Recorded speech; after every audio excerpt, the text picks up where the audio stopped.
చివరిగా చెప్తున్నాను ఈ మాట. గతించిన గతాన్ని గురించి పదే పదే అనుకొని కొంతమంది అక్కడే కూర్చుంటారు. దేవుడు అంటున్నాడు, విశ్వాసం ఉందా?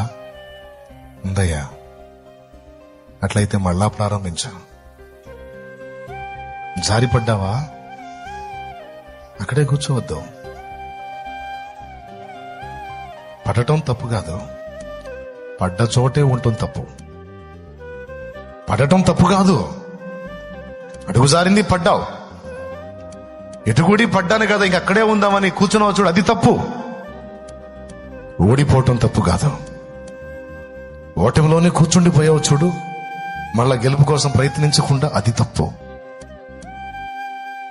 లే, మళ్ళీ పోరాటం ప్రారంభించావు.